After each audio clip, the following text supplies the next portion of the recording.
qu'il y a de financement européen sur l'application sur le terrain faite par les autorités sécuritaires tunisiennes.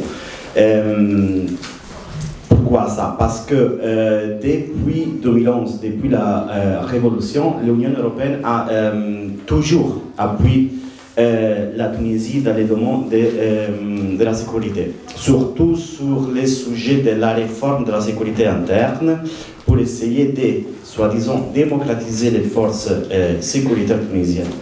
Ils appuient beaucoup sur, tout à fait, sur la réforme de la sécurité et sur le renforcement de l'état de droit et de la justice.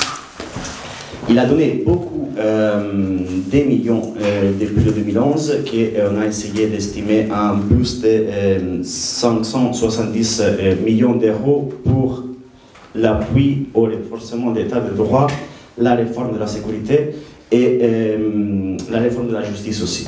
Ça, c'est très important de comprendre parce que l'Union européenne, sur ça et sur la sécurisation, a toujours joué pour garder sa stabilité interne. Parce que si, dans le premier moment, les financements se sont concentrés sur la lutte au terrorisme, que c'était un sujet d'importance première en Europe jusqu'en 2015, après, c'est devenu le sujet migratoire, la question la principale pour les autorités de Bruxelles et pour les pays membres, qui inclut surtout l'Italie, des luttes contre la migration irrégulière. Sur ça, et sur l'appui et le renforcement de la démocratisation des forces de sécurité internes tunisiennes, ça se joue toutes les formes de financement qui après, avec des programmes très spécifiques, on a pu, les autorités européennes ont pu appuyer et équiper les forces de sécurité tunisiennes au niveau des moyens terrestres, navals et tout ce qui soit au niveau vraiment du renforcement des capacités d'intervention, soit au niveau des interventions sur le terrain, mais soit sur l'intervention en mer. Et si on voit, on a quasiment, et sur le sujet de la sécurisation de la migration, plus ou moins on peut estimer que depuis 2011, mais avec un renforcement des financements qui sont quasiment, on peut partir même du Memorandum of Understanding signé en juillet 2023, que c'est vraiment la forme des accords qui va implémenter tout ce que sera le futur de la coopération Union européenne et Tunisie. On peut estimer que sur la migration, depuis 2011 jusqu'en octobre 2023, on a 250 millions d'euros d'appui, soit sécuritaire, soit de protection dans les sujets de la migration. Et ces 250 millions, il faut ajouter 105 millions d'euros dédiés jusqu'à la migration avec les Memorandum of Understanding. Et sur ça, on peut déjà voir comment les flux économiques et la tendance, ça va être de plus en plus fort et renforcé. Sur la question de comment ça marche, comment marchent ces accords, on a trois instruments, macro-instruments qui, depuis 2011 jusqu'à aujourd'hui, ont été utilisés, pas que sur la Tunisie, mais dans tous les voisinages stratégiques de l'Union européenne. On a l'instrument européen de voisinage. Avec cet instrument, il s'est fondé tous les processus de la réforme de la sécurité tunisienne. On a l'European Trust Fund, qui c'est un source de financement totalement dédié au sujet migratoire, soit en Tunisie, soit dans tous les voisinages stratégiques européens. Et on a le dernier, qui c'est l'NDICI, qui c'est un instrument qui a substitué en fait l'instrument européen de voisinage. Avec ces trois sources de financement, on peut dire plutôt globales, se sont installés les programmes qui sont tous basés, ces programmes, sur programme, moi je parle de sécurisation des forces de sécurité. Après, il y a des programmes soit sur la protection, soit sur la mobilité. Mais aujourd'hui, c'est important peut-être de mettre le focus un peu plus sur la sécurité.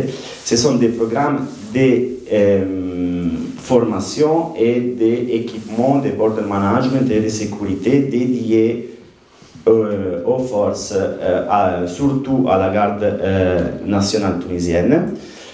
Et ils sont tous fondés sur le respect des droits humains et sur le respect des standards internationaux et sur la capacité de formation de sécurité tunisienne pour améliorer ses capacités d'intervention. Si on met l'accent sur ça, on peut voir après comment l'application sur le terrain va être totalement en contradiction avec les dispositions soit européennes, soit de tous les programmes des pays membres. Il faut aussi souligner même les rôles des agences internationales et les rôles des agences privées sur l'application de ces programmes.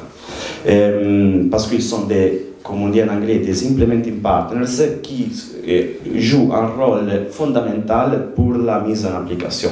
On peut citer par exemple sur la protection des droits des personnes migrantes, il y a l'Organisation internationale pour l'immigration et l'HCR qui joue un rôle fondamental ici.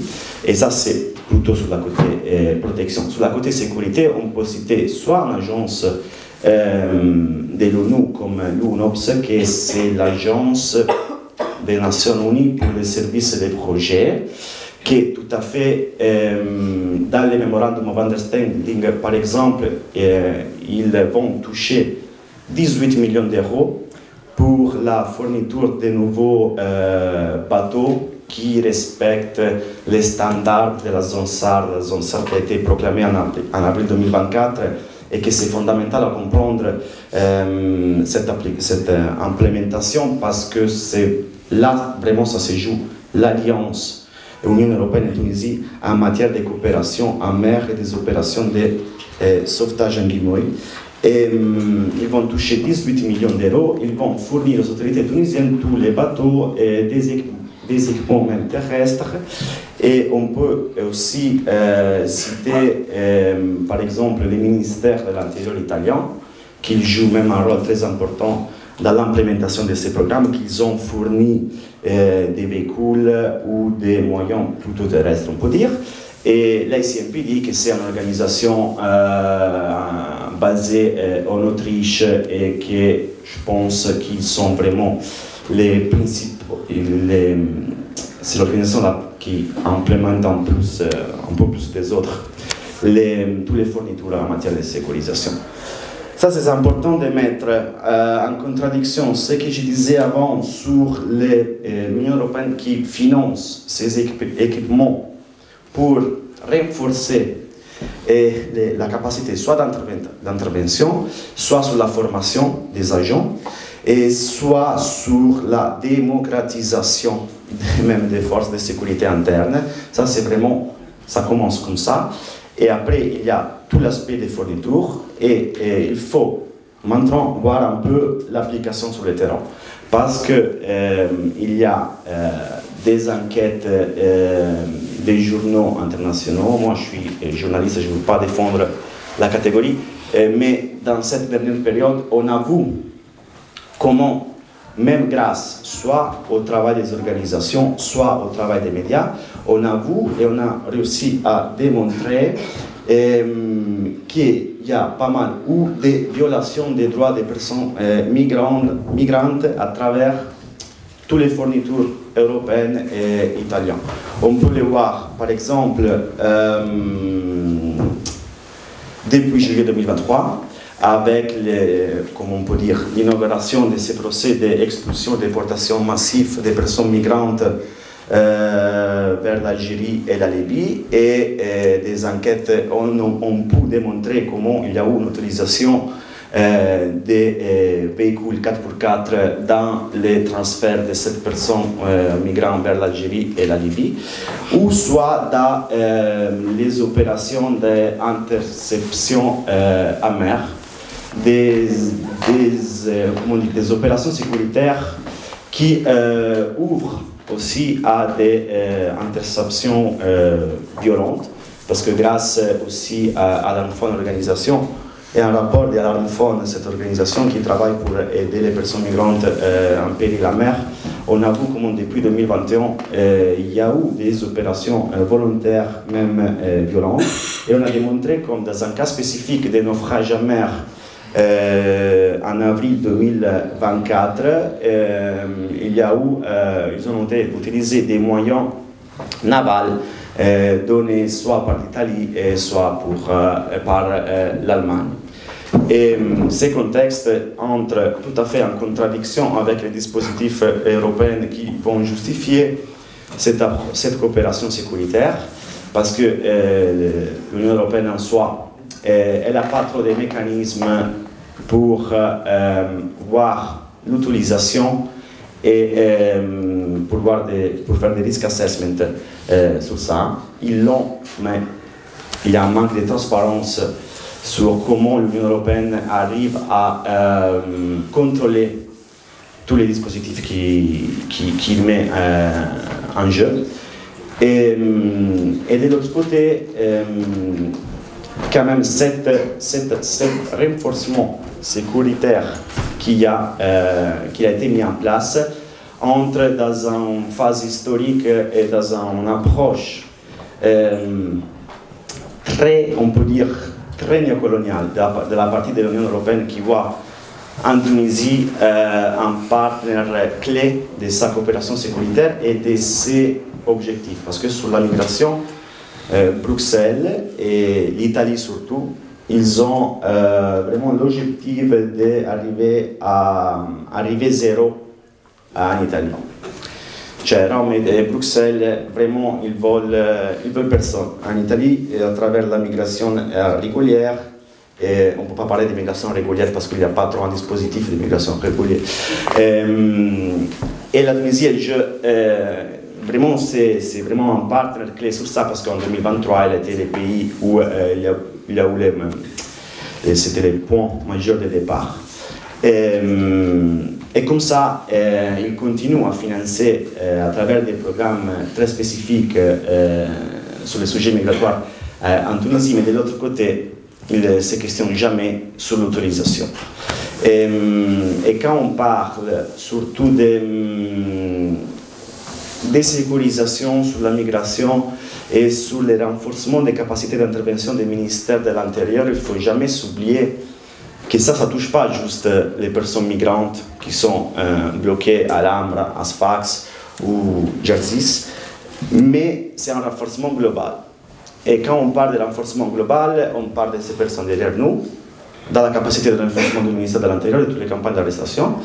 Et ça quand même empêche et ça coupe un lien même des mises à jour, parce que la criminalisation des personnes qui travaillent dans les sujets migratoires, ça empêche après tout en connexion pour continuer à travailler, pour continuer à savoir comment il est structuré ce type de financement.